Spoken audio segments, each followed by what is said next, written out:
Astaghfirullah. Bismillahirrahmanirrahim. Assalamualaikum warahmatullahi wabarakatuh.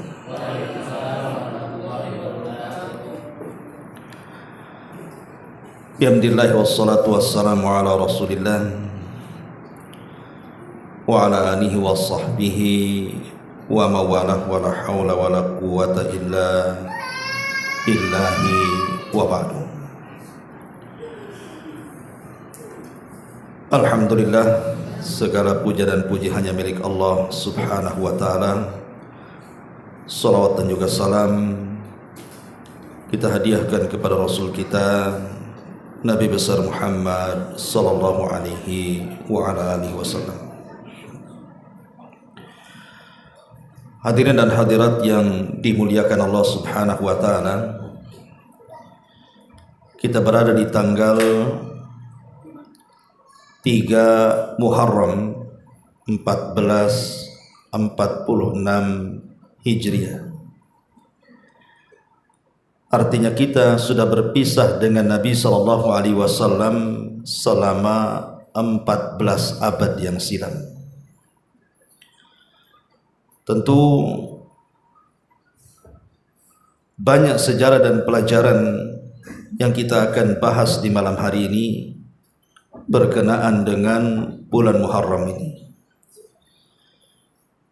Karena bulan Muharram ini adalah tahun baru dalam agama kita. Tahun baru Islam itu dimulai dari bulan Muharram. Ma'asyiral muslimin yang dimuliakan Allah subhanahu wa ta'ala, dan kita tahu bahwa setiap nama tanggal ataupun nama bulan di dalam Islam itu kan memiliki makna-makna tersendiri.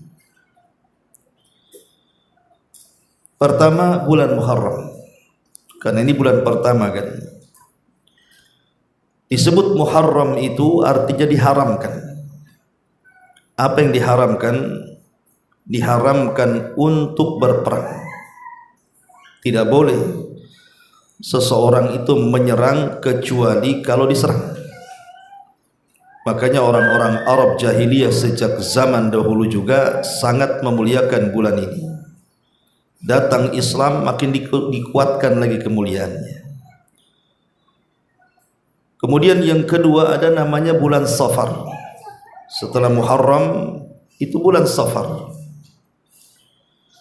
Dikatakan Safar itu karena kosongnya rumah-rumah orang-orang Arab jahiliyah kala itu, karena mereka semua keluar berperang dan meninggalkan rumah-rumah mereka. Kemudian yang ketiga, setelah Safar ada namanya Rabiul Awal. Disebut Rabiul Awal karena di zaman itu kalau masuk di bulan Rabiul Awal itu biasanya rerumputan sudah mulai menghijau. Kemudian juga bunga-bunga calon buah-buahan itu sudah mulai mekar. Begitu juga Rabiul Akhir. Itu juga musim buah-buahan tuh. Karena di situ musim semi masalahnya. Kemudian ada namanya Jumadil Awal dan Jumadil Akhir. Disebut Jumad itu karena dia diambil dari Jamad. Jamad itu artinya beku. Karena bulan itu adalah bulan musim dingin. Makanya disebut Jumad Al-Awwal dan Jumadil Akhir. Kemudian setelah itu bulan Rajab. Disebut Rajab Sya'ban karena Sya'ban itu artinya tercerai-berai. Karena orang-orang Arab dari kabilah-kabilah Arab itu mereka keluar semuanya, terpisah satu dengan yang lainnya. Terkadang mereka melakukan peperangan. Kemudian juga ada setelah Rajab Sya'ban. Nah disebut Sya'ban, setelah Sya'ban Ramadan. Ma'ruf Ramadan itu diambil dari Ramdha, artinya terbakar. Karena memang Ramadan itu kan musim panas. Jadi Ramadan itu musim panas, makanya disebut Ramadan. Dan ada yang mengatakan karena di bulan itu terjadi pembakaran dosa. Kemudian setelah Ramadan ada namanya Syawal. Syawal itu artinya peningkatan, karena setelah satu bulan digembleng di bulan Ramadan, maka ditingkatkan ibadahnya di bulan Syawal. Atau ada yang mengatakan karena bulan ini bulan mulai berbuahnya dan panennya kebun-kebun orang-orang Arab. Kemudian setelah Syawal ada namanya Dzulqa'dah. Dzulqa'dah itu juga salah satu bulan hurum, di mana Qa'dah itu diambil dari duduk-duduk, artinya mereka tidak berperang dan tidak boleh berperang.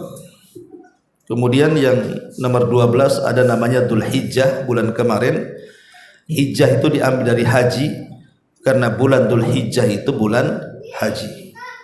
Jadi nama-nama bulan dalam Islam itu ada nama tersendiri.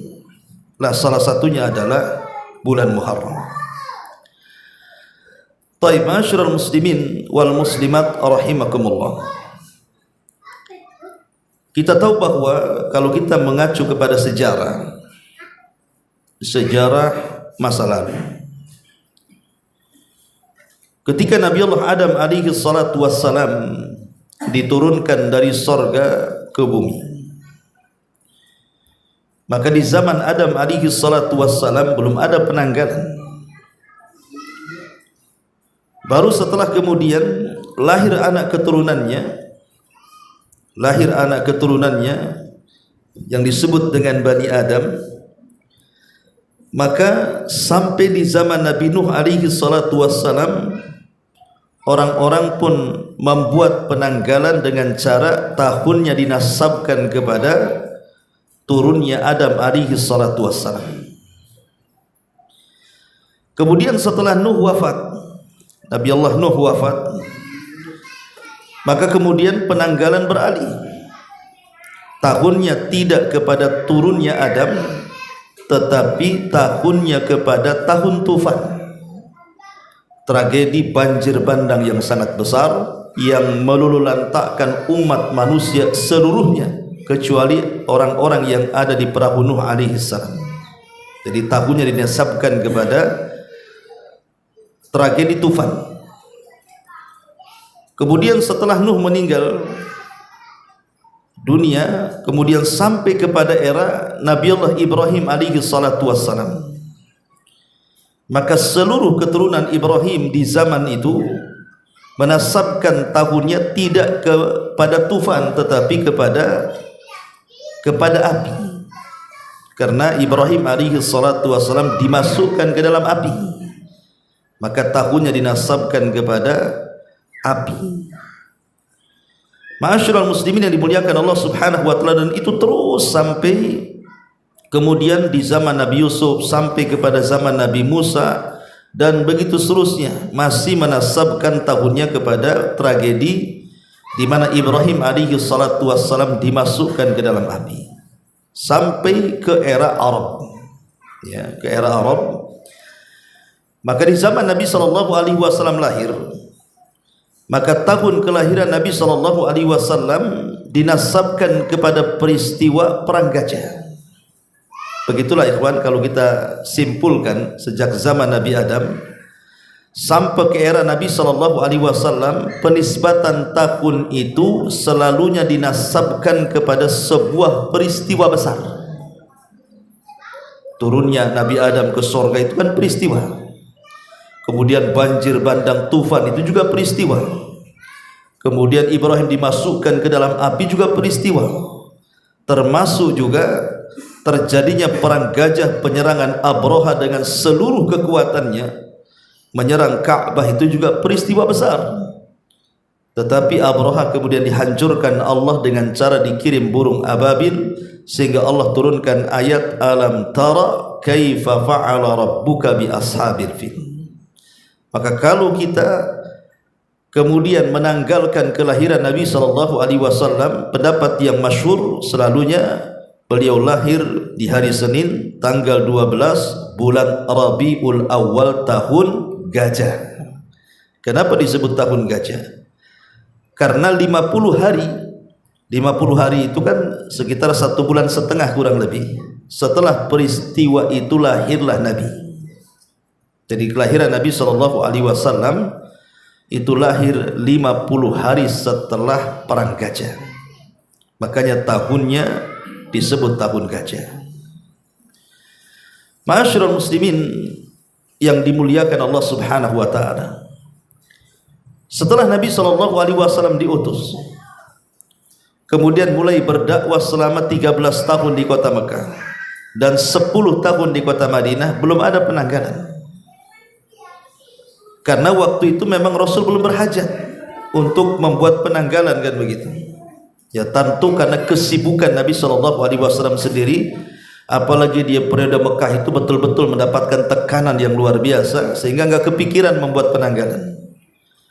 Kemudian sampai di Madinah juga banyak peperangan, banyak jihad yang dilakukan Rasul dan para sahabatnya, sehingga tidak terpikir untuk melakukan pembuatan almanak di zaman itu.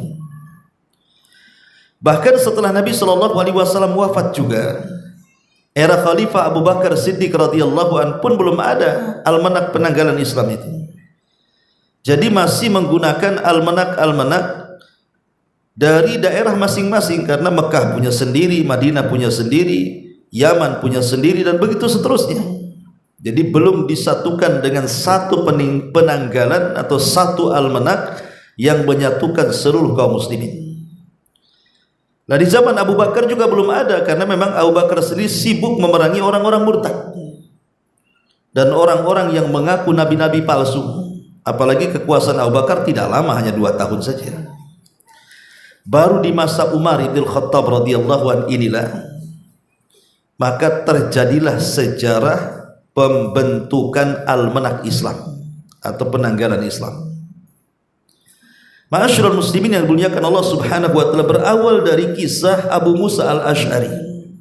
Abu Musa al-Asy'ari ini seorang sahabat Nabi SAW yang direkomendasikan diambil Qur'annya.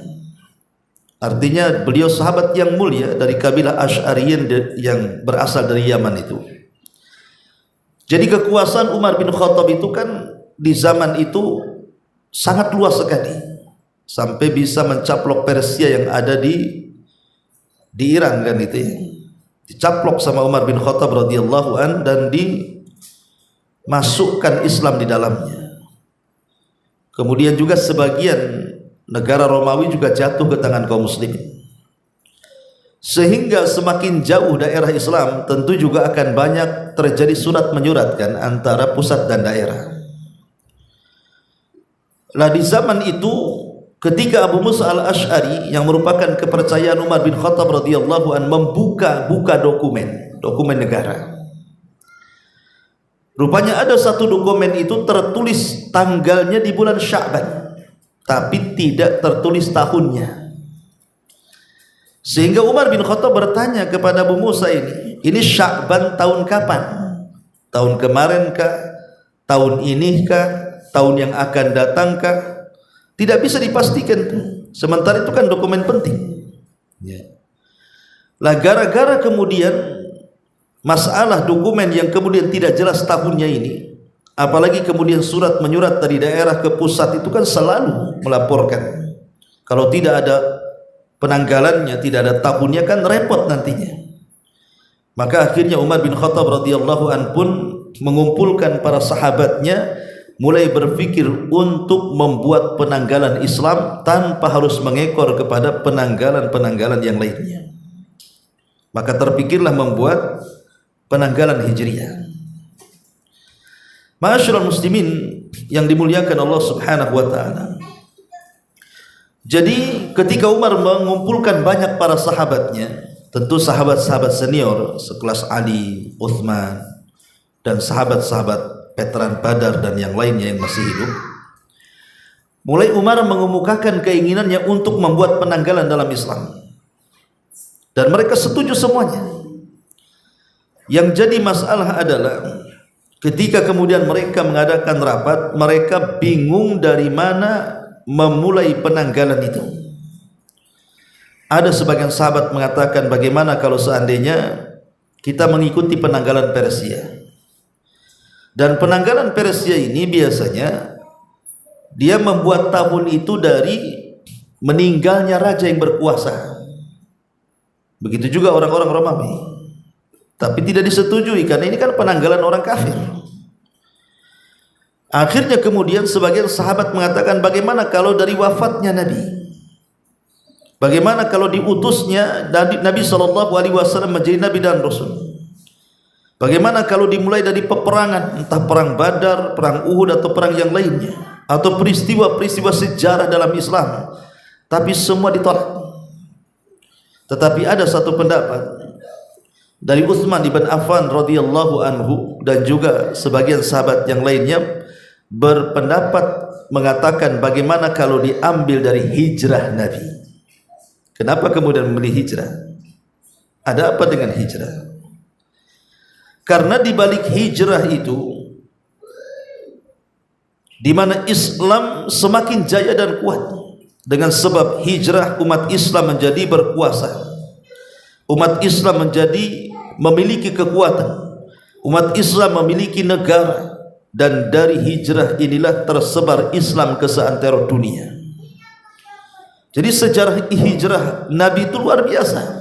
Itulah yang menjadi pertimbangan Khalifah Umar bin Khattab radhiyallahu an menetapkan penanggalan di dalam Islam itu diambil dari peristiwa hijrah Nabi sallallahu alaihi wasallam, karena banyak faedah dan manfaat daripada hijrah Nabi sallallahu alaihi wasallam. Ma'asyiral muslimin yang dimuliakan Allah Subhanahu wa taala. Lah setelah kemudian ditetapkan bahwa penanggalan itu diambil dari hijrah Rasul, sehingga sekarang kita kenal dari dulu ada namanya 1 Hijriah, 2 Hijriah, 3 Hijriah, dan sekarang sudah 1446 Hijriah, artinya sudah 14 abad kan gitu ya. Tetap seperti itu. Yang jadi masalah adalah kita tahu bahwa hijrahnya Nabi SAW itu bukan terjadi di bulan Muharram. Tapi hijrahnya Nabi SAW itu terjadi di bulan Rabiul Awal. Karena di bulan Rabiul Awal itu kan terjadi 3 peristiwa besar, yang 1 diperselisihkan dan 2 disepakati. Adapun yang diperselisihkan adalah soal kelahiran Nabi. Kelahiran Nabi itu kan diperselisihkan tuh oleh para ulama sejarah. Walaupun yang masyhur terjadi di bulan Rabiul Awal, tapi ada juga yang mengatakan di bulan Ramadan, seperti pendapat Al-Imam Ibnu Hazm. Intinya diperselisihkan. Tapi 2 peristiwa besar lainnya disepakati ulama, seperti hijrahnya Rasul dan wafatnya Rasul. Jadi hijrahnya Rasul dan wafatnya Rasul sepakat ulama sejarah terjadi di bulan Rabiul Awal. Artinya kalau memang mengambil penanggalan Islam itu diambil dari hijrah Nabi SAW, harusnya bulan pertama itu bukan bulan Muharram, tapi bulan Rabiul Awal, kan begitu. Wong peristiwanya di Rabiul Awal kok, dan itu disepakati ulama sejarah. Lah tentu ada sejarah di balik kenapa mesti bulan Muharram. Kenapa tidak diambil dari peristiwa hijrah yang memang betul-betul terjadi di bulan Rabiul Awal? Ma'asyiral muslimin yang dimuliakan Allah Azza wa Jalla, maka Umar bin Khattab pun mulai berdiskusi kembali dengan para sahabat. Dimulai bulan apa kita ini memulai bulan pertama dalam Islam ini? Akhirnya kemudian banyak pendapat para sahabat yang mengerucut kepada bulan Muharram. Tentu ada alasannya. Karena kita tahu bahwa bulan Muharram itu terjadi setelah musim haji. Dzulhijjah musim haji, kemudian Muharram, di mana bulan haji ini akan berdatangan manusia dari berbagai macam daerah tanpa diundang. Mereka bisa datang sendiri, sehingga ketika kemudian mengumumkan bahwa Islam sudah punya penanggalan sendiri, itu lebih mudah disampaikan di musim haji. Kemudian ketika mereka masing-masing pulang, maka mereka bisa mengumumkan kepada masyarakat yang ada di kaum-kaumnya mereka masing-masing. Kalau di zaman sekarang kan enak saja, bisa main WhatsApp, bisa main Instagram, bisa main YouTube, bisa main ya medsos kan begitu. Umpamanya, oke, pemerintah ini membuat aturan sebentar saja kemudian diumumkan di televisi, semua orang tahu. Tapi di zaman itu kan tidak ada alat komunikasi. Kalau surat menyurat lama datangnya.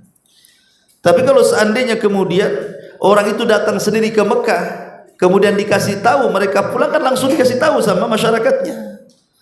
Makanya itulah yang menjadi pertimbangan kenapa bulan Muharram itu menjadi bulan pertama dalam Islam, karena informasinya disampaikan di musim haji, dan musim haji itu bulan Dzulhijjah. Kemudian mereka setelah haji pulang sampai di daerah mereka masuk di bulan Muharram, maka mereka mengumumkan bahwa bulan Muharram adalah bulan pertama dalam kalender Hijriah. Maka tersebarlah bulan Muharram itu menjadi tahun baru Islam sejak zaman Umar sampai hari ini. Kita kenal tahun baru Islam itu dimulai dari bulan Muharram. Ma'asyiral muslimin yang dimuliakan Allah Subhanahu wa taala. Pertanyaan pun muncul. Ya. Apa manfaatnya kemudian kita ini harus mengenal bulan Hijriah? Bukankah kita tahu bahwa sebelum lahirnya penanggalan Islam yang dimulai dari hijrah Nabi SAW, jauh-jauh hari sudah ada penanggalan miladi, penanggalan Masehi kan begitu. Dan itu kan umurnya jauh sekali, sudah ada penanggalan Masehi itu. Kenapa kita mesti kemudian diubah dari Masehi ke Hijriah? Di sini harus paham bahwa tolak ukur penanggalan Masehi itu diambil dari peredaran matahari atau disebut dengan Syamsiyah. Tapi kalau almanak penanggalan Hijriyah ini diambil dari peredaran bulan yang disebut dengan Al-Qamariyah. Itu saja sudah beda tuh cara penentuannya. Yang satu menggunakan peredaran matahari, yang satu menggunakan peredaran bulan. Ya. Lalu apa di balik peredaran bulan ini dengan peredaran matahari? Begini ikhwatul fiddin muliakan Allah Subhanahu wa taala. Kenapa kemudian kita penting juga mengambil peredaran bulan dibandingkan peredaran matahari? Karena bulan itu menentukan banyak ibadah yang disyariatkan dalam Islam. Kalau tidak mengenal bulan Hijriyah, maka banyak ibadah yang tidak kita kenal nantinya. Bahkan boleh jadi banyak ibadah yang kita tinggalkan. Contoh, penentuan bulan Ramadan. Penentuan bulan Ramadan itu melihat matahari atau bulan? Melihat bulan, bukan matahari. Dan melihat bulan itu lebih mudah. Tanpa menggunakan alat pun kita tidak akan buta melihatnya. Tapi kalau melihat matahari bisa buta kita. Mudah kan lihat bulan itu, tengok saja. Walaupun 1 jam nengok bulan gak akan buta mata kita. Coba antum tengok matahari 1 jam gini, apa enggak silo bisa buta tuh mata kita. Artinya Allah memudahkan dengan cara melihat bulan untuk menentukan 1 Ramadan. Ya. Kemudian di akhir Ramadan menentukan 1 Syawal pun melihat bulan juga. Apakah besok Idul Fitri atau tidak? Ini bicara soal ibadah puasa. Ya. Termasuk juga kalau kita menentukan ibadah puasa yang lainnya selain Ramadan, seperti umpamanya Ayyamul Bid. Ayyamul Bid ditentukan dengan Qamariyah, bulan 13, 14, 15 kan itu. Kalau antum menggunakan kalender Masehi, belum tentu tanggal segitu itu terjadi purnama. Bisa saja boleh jadi mungkin bulannya masih kecil atau mungkin bulannya sudah lewat. Tapi kalau antum menggunakan penanggalan Hijriyah, pasti tepat bahwa tanggal 13, 14, 15 itu dipastikan terjadi bulan purnama. Artinya sudah disyariatkan puasa Ayyamul Bid. Dan itu ya. Ya, termasuk juga puasa Arafah, puasa Muharram, dan puasa-puasa yang lainnya itu ditentukan dengan qamariyah. Ataupun penentuan wanita yang ditalak, yang dicerai, kan itu kan karena 3 sucian, ada yang mengatakan 3 haid, itu pun ditentukan penanggalannya lewat penanggalan qamariyah. Atau zakat, ada haulnya, ada nisabnya. Hampir semua ibadah ikhwan yang berhajat kepada waktu itu ditentukan dengan qamariyah, bukan dengan syamsiyah. Artinya dengan bulan hijriah, bukan dengan bulan masehi. Kemudian yang kedua, dengan kita mengenal bulan hijriah, maka kita akan mengenal sejarah Nabi SAW. Karena sejarah Nabi SAW itu ditentukan dengan bulan hijriah. Makanya pamannya tahun kelahirannya Rasul sampai tahun hijrahnya Rasul, peperangan Rasul dari perang Badar, perang Uhud, perang macam-macam peperangan, itu para ulama sejarah selalu menyebut tahunnya dengan menggunakan tahun hijriah. Jadi kalau kita mempelajari tahun hijriah ini, almanak hijriah ini, maka kita akan lebih mudah lagi untuk mengenal peristiwa-peristiwa besar dalam Islam. Peristiwa-peristiwa besar dalam Islam dari sejarah-sejarah para nabi atau sejarah Nabi sallallahu alaihi wasallam, dan banyak lagi manfaatnya. Ya. Tapi masalahnya ikhwatu fiddin, kalau kita lihat sekarang dunia Islam, apakah itu yang kita kenal lah negara-negara Islam, Turki, kemudian Mesir, Libanon, macam-macam lah negara-negara, termasuk kita kan, negara Islam ini kan negara yang mayoritas Islam, Indonesia kan. Kenapa negara-negara Islam di dunia kecuali Saudi ya? Kalau Saudi masih menggunakan penanggalan hijriah kalau Saudi. Tapi selain Saudi Arabia itu sudah tidak menggunakan penanggalan hijriah. Rata-rata mereka kembali kepada Masehi. Apa penyebabnya? Harusnya di antara faedah kenapa kemudian Umar bin Khattab itu membuat penanggalan dalam Islam itu, penanggalan hijriah itu kan untuk menyatukan kaum muslimin sebenarnya, supaya kaum muslimin bersatu, maka dibuatlah penanggalan hijriah. Itu salah satu tujuan Umar bin Khattab itu, wihdatul Islam, untuk menyatukan kaum muslimin dimanapun mereka berada, maka diciptakanlah penanggalan Islam ini, penanggalan hijriah ini. Tapi kenyataannya hari ini hampir negara-negara Islam mereka tidak mengacu kepada penanggalan hijriah, rata-rata mereka mengacu kepada penanggalan Masehi. Kapan sejarah perubahan ini? Ada yang mengatakan bahwa terakhir yang menggunakan penanggalan hijriah itu adalah di masa Turki Utsmani. Jadi ketika Turki Utsmani itu, dan itu daulah Islamiyah terakhir Turki Utsmani itu kan daulah itu kan dari mulai daulah Umayyah di zaman setelah Khalifah Rasyidin kan itu, kemudian jatuh daulah Umayyah, naik daulah Abbasiyah kan itu, kemudian naik lagi daulah yang lainnya sampai kepada yang terakhir daulah Utsmaniyah atau dikenal dengan Turki Utsmani.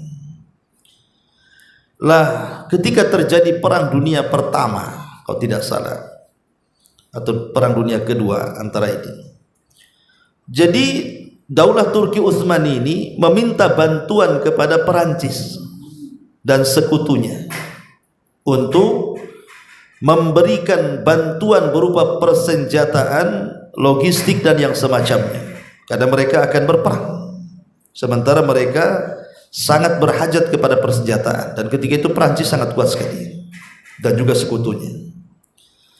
Akhirnya mereka pun membantu, betul-betul memberikan bantuan kepada daulah Turki Utsmani ini. Tapi masalahnya ikhwan, ketika mereka memberikan bantuan kepada daulah Turki Utsmani itu, mereka memberikan syarat-syarat yang sangat berat sekali. Lah salah satu syarat yang dicantumkan itu adalah menghapus penanggalan hijriah dan mengganti dengan penanggalan Masehi. Mau tidak mau, kalau ingin dibantu, rubah penanggalannya. Ya. Akhirnya dengan sebab itulah hilanglah penanggalan hijriah dari dunia Islam. Yang sekarang masih ada kerajaan Saudi, alhamdulillah masih ada kan itu. Kalau di Saudi masih pakai hijriah. Tapi daerah-daerah yang lain sampai ke Mesir pun sudah menggunakan Masehi, apalagi kita. Apalagi itu sudah diresmikan oleh PBB. Setiap anggota PBB harus mengikuti penanggalan Masehi, dan Indonesia ini bagian daripada anggota PBB kan, mau tidak mau. Nggak bisa negara kemudian mengganti Masehi dengan Hijriah, bisa dipecat sama PBB nanti kan gitu. Masih menggunakan penanggalan Gregorian gitu ya. Ma'asyiral muslimin wal muslimat rahimani wa rahimakumullah. Itulah sejarahnya kenapa penanggalan ini sampai punah.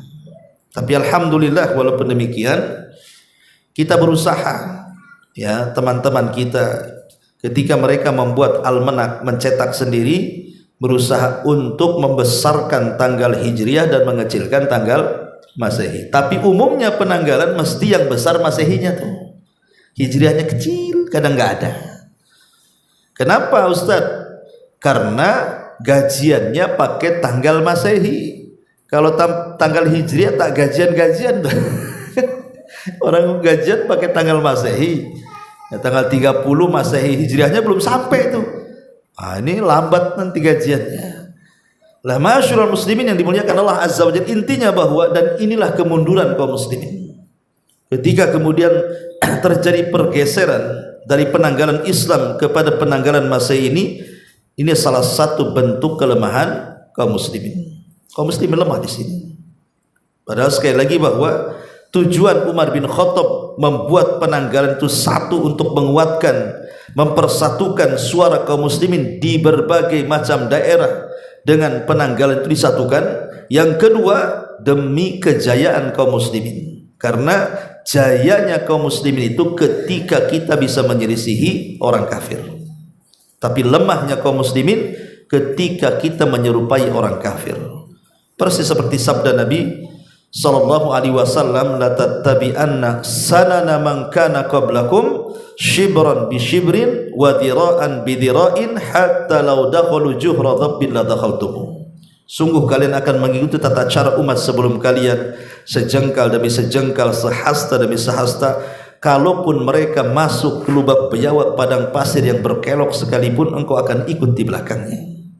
Dan sadaqah Rasulullah, amat sangat benar sabda Nabi SAW. Sekarang bukan hanya di penanggalan saja kita mengekor kepada orang-orang kafir itu, hampir di semuanya, di pakaian, di celana, di cara makan. Bahkan makan pun sudah nggak diseleksi halal haramnya. Apalagi sekarang dunia COD, hati-hati ya. Karena dunia COD itu kalau antum pesan makanan ya kan, tidak tertulis halal haramnya kan. Kalau yang jujur disebut halal kan gitu ya. Tapi banyak juga yang kosong itu, cuman ditampilkan gambar-gambarnya saja kan. Mau enak nampak. Antum tidak tahu di situ ada babinya, ada anjingnya, ada antum tidak tahu kan itu kan. Makanya seleksi, kalau anda cari makan lewat aplikasi itu, antum pastikan warung makannya, sehingga antum yakin ini yang jual ini muslim gitu ya. Tapi sekarang ini enggak, pokoknya apa yang dimaukan dia langsung pesan, enggak peduli ini ayam ini yang nyembelih siapa, yang penting pecel ayam kan itu. Dia enggak tahu yang jual itu orang Cina, bukan agamanya, bukan muslim. Kalau ahli kitab masih mendingan lah, boleh kan sembelihannya. Tapi kalau selain ahli kitab kan haram, tidak boleh ya. Ma'asyiral muslimin wal muslimat rahimani wa rahimakumullah. Setelah kita tahu sejarah tentang berdirinya penanggalan Islam, yaitu 1 Muharram dan sekarang sudah 3 Muharram ya. Pertanyaannya lalu, apa hikmah di balik pergantian tahun ini? Apa sih hikmah di balik pergantian tahun ini? Karena pergantian tahun ini kan hakikatnya ikhwan, itu pergantian usia kita yang muda menjadi tua. Berarti kan sudah bergeser, sudah nambah 1 tahun usia kita. Artinya di sini Allah Subhanahu wa taala hendak mengingatkan kepada kita tentang pentingnya muhasabah. Pentingnya muhasabah. Jadi tahun baru itu amalan yang paling dianjurkan adalah muhasabah. Apa itu muhasabah? Sedikit kita jelaskan. Ma'asyiral muslimin yang dimuliakan Allah Subhanahu wa taala, di dalam surah Al-Hasyr ayat 18-19. Allah Subhanahu wa taala berfirman, ya ayyuhalladzina amanu taqullaha wal tanzur nafsum ma qaddamat lighad wattaqullaha innallaha khabirum bima ta'malun.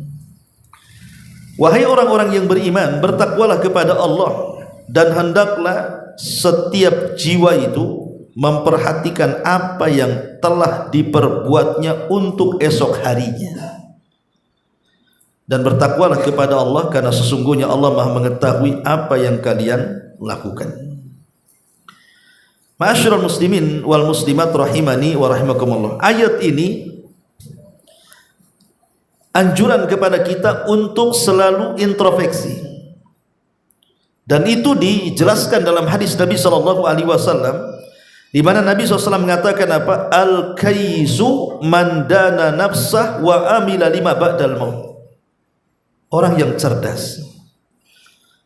Kalau kita katakan orang cerdas itu biasanya kalau dia sekolah punya nilai bagus, komlut, baru dikatakan, oh itu orang cerdas, komlut itu. Iya, dalam dunia pendidikan. Oh itu cerdas itu, penemu itu, makanya dia profesor. Itu di dunia. Tetapi dalam pandangan Allah Azza wa Jalla, orang cerdas itu bukan orang yang punya nilai komlut, bukan. Apa kata Rasul?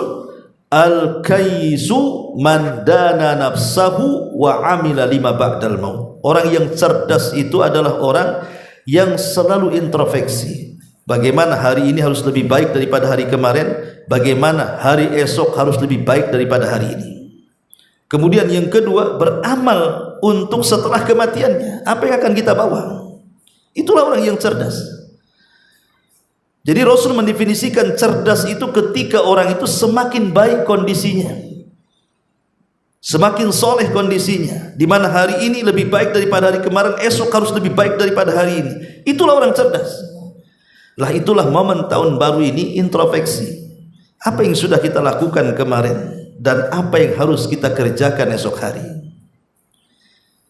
Kemudian setelah itu kita banyak melakukan ketaatan kepada Allah Subhanahu wa taala karena ini bekal untuk kematian kita. Kata Rasul, itulah orang yang cerdas.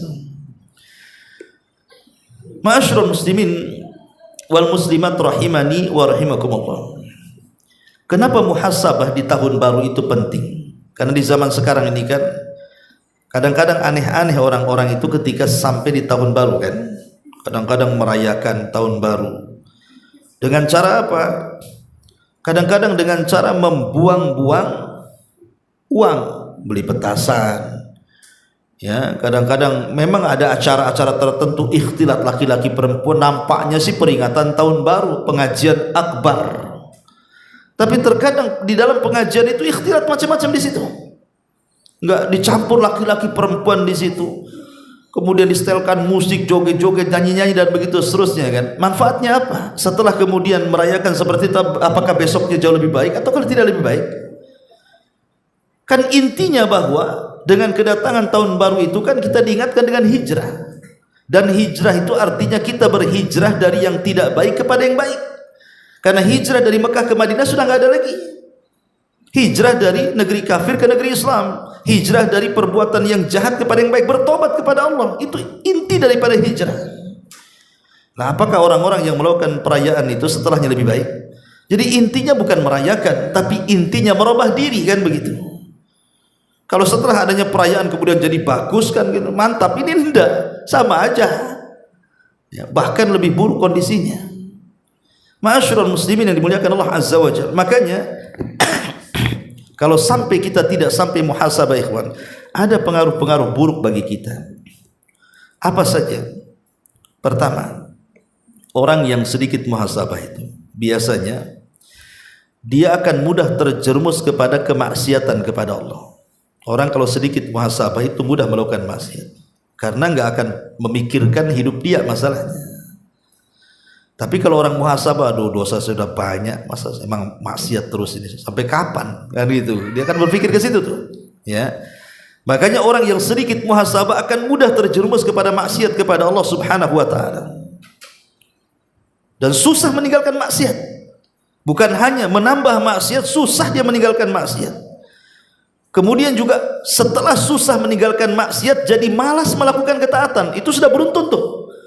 Ya, orang kalau sudah kemudian tidak muhasabah, terjerumus kepada mudah melakukan maksiat. Setelah mudah melakukan maksiat, susah pula keluar dari maksiat. Setelah susah keluar dari maksiat, susah pula melakukan ketaatan.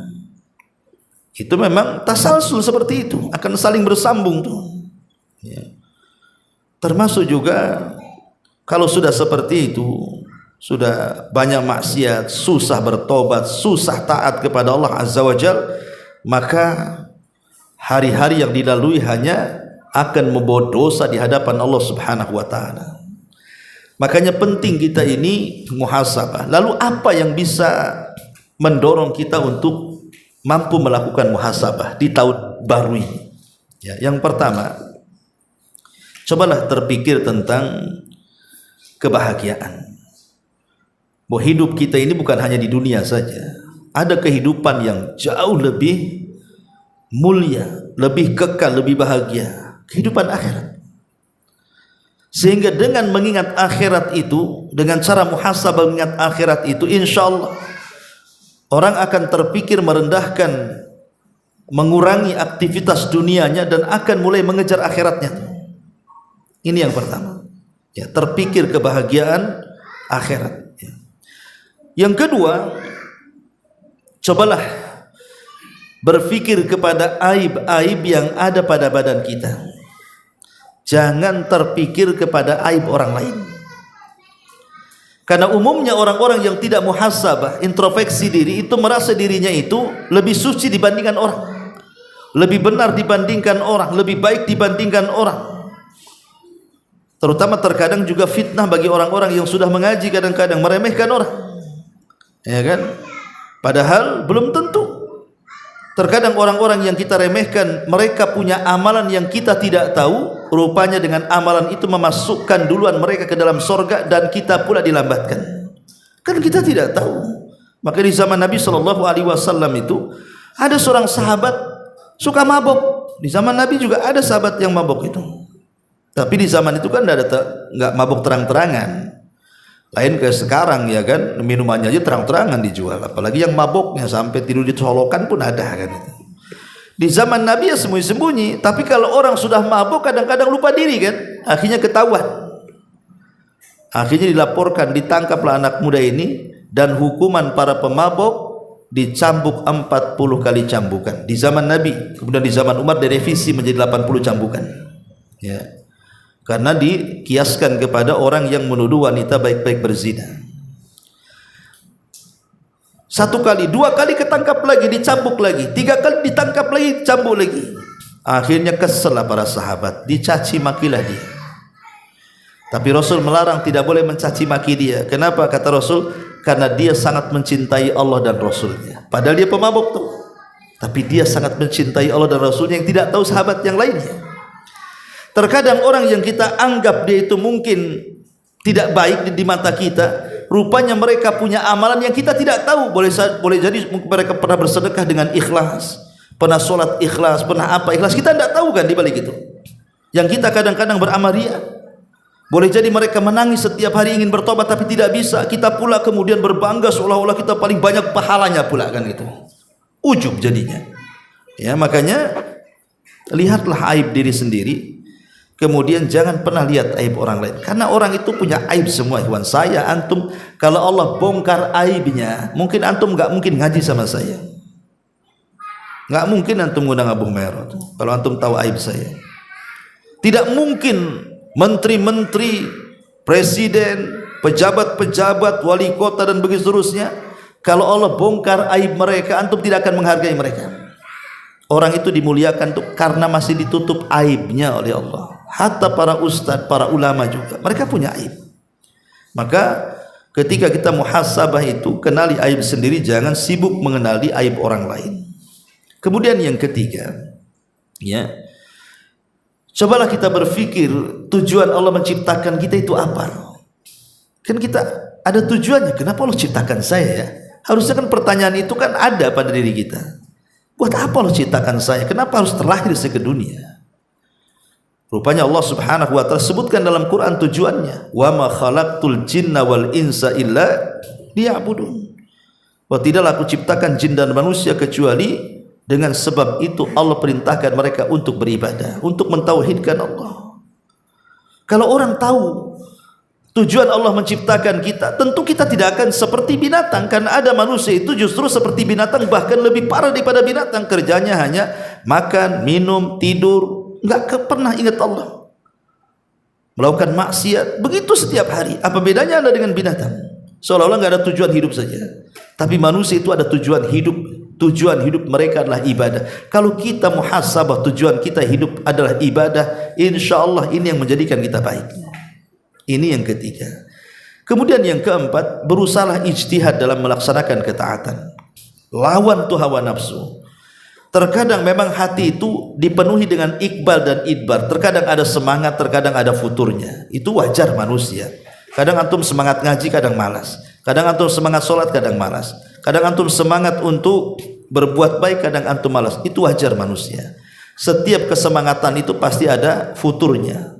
Tapi Rasul mengatakan, barang siapa yang futurnya diberikan kepada sunnah Nabi, maka dia akan dapat hidayah. Tapi kalau futurnya bukan untuk itu, maka celaka dia. Yang saya katakan, kalau kita dalam kondisi berada di titik terendah, sedang futur-futurnya, malas ibadah, malas ngaji, malas segalanya, minimalnya jangan maksiat kepada Allah. Karena biasanya orang futur itu larinya ke maksiat, ya kan? Orang futur larinya ke maksiat. Mungkin dia tertimpa masalah gitu ya, masalah keluarga, masalah ekonomi, masalah kesehatan, larinya ke maksiat jadinya. Ketika futur-futurnya itu, minimalnya kalau orang jatuh ke tingkat futur itu, jangan maksiat. Kalaupun tidak bisa melakukan ketaatan, tapi jangan maksiat, diam saja. Ya. Maka insya Allah dengan itu kita selamat dari dosa. Termasuk juga yang bisa menolong kita untuk muhasabah adalah, coba kita berfikir tentang muraqabah, bahwa kita itu diawasi oleh Zat yang Maha mengetahui segalanya. Antum mau maksiat di mana saja, mau tersembunyi dari manusia siapa saja, di tempat mana saja, tetap Allah tahu. Allah lebih hebat dibandingkan CCTV manusia. Kalau kita tanamkan sifat muraqabah ini, insya Allah orang itu jadi baik. Kenapa? Mungkin manusia tidak bisa melihat kita bermaksiat, tapi Allah bisa melihat kita. Maka dengan muraqabah itu bisalah kita ini menolong untuk muhasabah. Termasuk juga berusaha untuk zuhud. Zuhud itu artinya, kalau kita zuhud di dunia, maka Allah akan mencintai kita. Maksud zuhud itu kita tidak meminta-minta kepada manusia, cukuplah Allah segalanya. Karena orang kalau sering ngeluh kepada manusia, orang yang dikeluhkan pun tidak suka dengan kita. Kita kan nggak suka kalau orang selalu ngeluh, apalagi ngeluh soal ekonomi, ujung-ujungnya pinjam uang. Nggak suka lah orang kayak gitu ya. Coba zuhudlah kepada Allah. Kalau kita fakir minta kepada Allah, nanti Allah bukakan tuh semuanya. Cuman kadang-kadang kira kurang tawakal saja, kadang-kadang akhirnya dia lebih memilih mengeluh kepada manusia dibandingkan mengeluh kepada Allah. Belajarlah dia qanaah, redha dengan pemberian Allah. Belajarlah dengan zuhud, ya, dengan cara cukuplah Allah Subhanahu wa taala yang akan menolongnya. Lah perkara-perkara ini juga bisa menjadikan kita lebih muhasabah lagi. Ma'asyiral muslimin, tetapi di sana juga yang menyebabkan kenapa orang tidak bisa muhasabah di tahun baru ini. Satu, karena maksiat. Orang kalau masih maksiat susah dia muhasabah. Yang kedua, terlampau sibuk dengan dunia. Orang kalau sibuk dengan dunia nggak bisa muhasabah dia. Yang ketiga, disibukkan dengan perkara mubah. Ya, seperti main bola, jalan sana, jalan sini, ngobrol sana, ngobrol sini, kan perkara mubah. Ya, tetapi melupakan kan ibadah. Akhirnya susah muhasabah. Kemudian terlampau membanggakan dirinya, seolah-olah ibadahnya sudah banyak. Karena saya sudah ngaji, saya sudah senior nih, saya kenal sunnah itu 20 tahun yang silam Ustaz. Nah, udah merasa paling senior. Tengok junior kamu baru kemarin sore ngaji. Udah mulai sombong dia. Padahal terkadang orang yang baru ngaji itu lebih mulia dibandingkan orang yang sudah ngaji. Kenapa? Ada istilah para ulama, ahli maksiat yang menangis karena dosanya dan ia ingin bertobat tapi belum mampu meninggalkan dosanya, jauh lebih baik dibandingkan ahli ibadah dengan membawa segudang pahala tapi dia ujub dengan amalannya. Hati-hati, jangan meremehkan. Ini kadang-kadang yang senior-senior ngaji ini, kalau ada yang baru-baru ngaji itu, karena ada ceritanya. Saya waktu ngisi di warung Sunda Sawargi itu kan, adalah ustadz kita, Ustadz Aceng itu cerita, dia bawa jamaah gitu kan, yang baru ngaji, baru mau hijrah.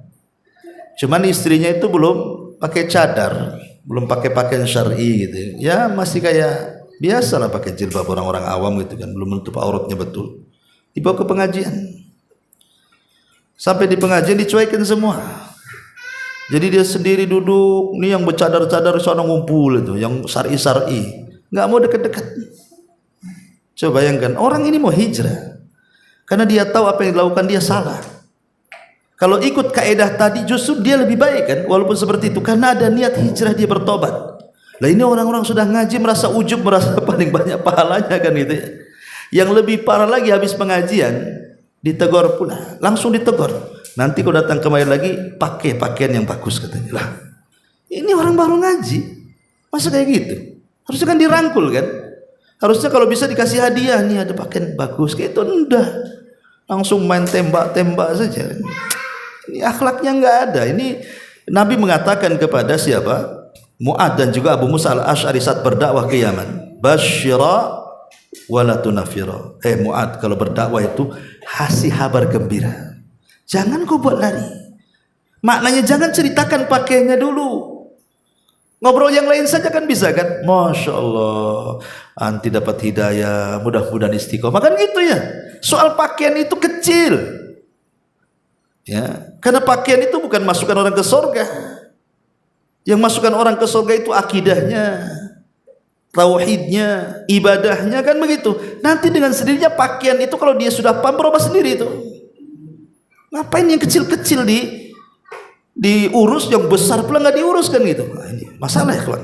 Ya, ma'asyiral muslimin yang dimuliakan Allah Azza wa Jalla. Maka itu karena kurangnya ilmu. Itulah kurangnya ilmu. Merasa sudah senior, akhirnya datang junior itu. Kemarin sore katanya. Baru ngaji itu. Kadang-kadang kita merendahkan pula saudara kita ya. Ma'asyiral muslimin, jadi pentingnya muhasabah di bulan Muharram ini karena buah muhasabah itu bagus sekali dalam kehidupan kita. Pertama, akhirnya dengan muhasabah itu kita tahu siapa kita, tahu aib-aib kita, sehingga kita tidak merendahkan orang. Yang kedua, dengan muhasabah itu kita bisa bertobat, kita menyesal dari maksiat dan kita berusaha untuk merubah. Yang ketiga, akhirnya kita mengenal tentang karam dari Allah.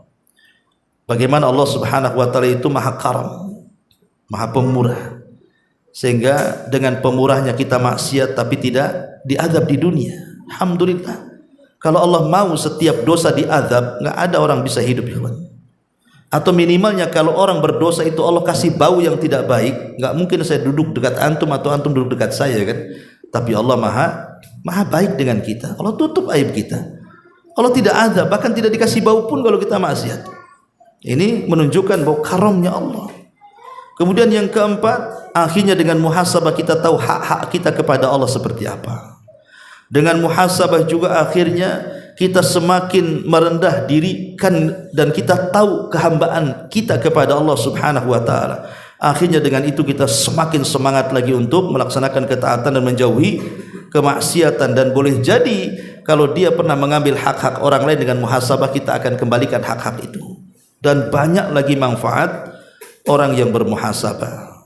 Makanya ada perkataan Ibnu Aun rahimahullahu taala. Apa kata dia? La tathiq bi kathratil amali, fa innaka la tadri yuqbal minka amla, wa la ta'man dhunubuka fa innaka la tadri hal kufirat anka amla. Apa kata Ibnu Aun yang dinukilkan di dalam At-Taubah Ibnu Abi Dunya? Janganlah engkau yakin dengan banyaknya amalan, karena sesungguhnya engkau tidak tahu apakah amalanmu diterima atau tidak. Jangan pula merasa aman dari dosa-dosamu, karena sesungguhnya engkau tidak tahu apakah dosamu diampuni atau tidak. Ini harus kita tanamkan di tahun baru ini. Jangan merasa yakin amalan kita banyak, karena kita tidak tahu amalan mana yang diterima. Dan jangan pula kita ini merasa aman dari dosa kita, karena kita tidak tahu dosa mana yang diampuni. Jangan-jangan amalan kita tidak diterima, dosa pula tidak diampuni. Sementara kita merasa bahwa semuanya sudah baik-baik saja, ternyata tidak baik-baik saja di hadapan Allah. Oleh karena itulah maka beristihadlah, karena al-waqtu anfasun la ta'ud. Kata ulama bahwa waktu adalah nafas yang tidak mungkin kembali, yang lalu tidak mungkin kembali, yang akan datang belum tentu kita sampai, yang sekarang inilah kita perbaiki. Begitulah kata para ulama, karena semua waktu ini akan ditanya. La tazulu qadama abdin hatta yus'al an arba. Tidak mungkin bergeser kaki anak Adam itu sampai ditanya 4 perkara. Semua bicara umur, bicara waktu. Umur, kemana kau habiskan? Masa muda, kemana kau lampiaskan? Harta, kemana kau belanjakan? Dan dari mana kau dapatkan? Kemudian ilmu, sudahkah kau amalkan? Ini bicara waktu semuanya. Umur bicara waktu, masa muda bicara waktu, mencari harta dan belanjakannya juga butuh waktu, mencari ilmu dan mengamalkannya pun butuh waktu. Semua akan ditanya di hadapan Allah. Makanya sampai Allah bersumpah di banyak ayat dalam Al-Quran itu menggunakan waktu. Wal asri demi asal, wal fajri demi fajar, wal duha demi duha, wal laili demi malam, wal nahari demi siang. Itu banyak dalam Quran tuh. Allah bersumpah dengan waktu. Kenapa?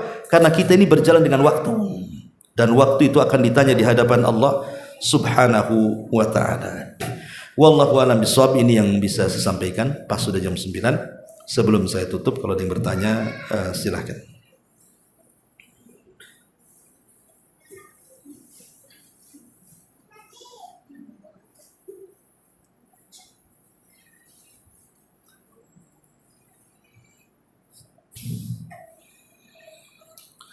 Tapi kalau nggak ada kita tutup. Subhanakallahumma wa bihamdika asyhadu an la ilaha illa anta astaghfiruka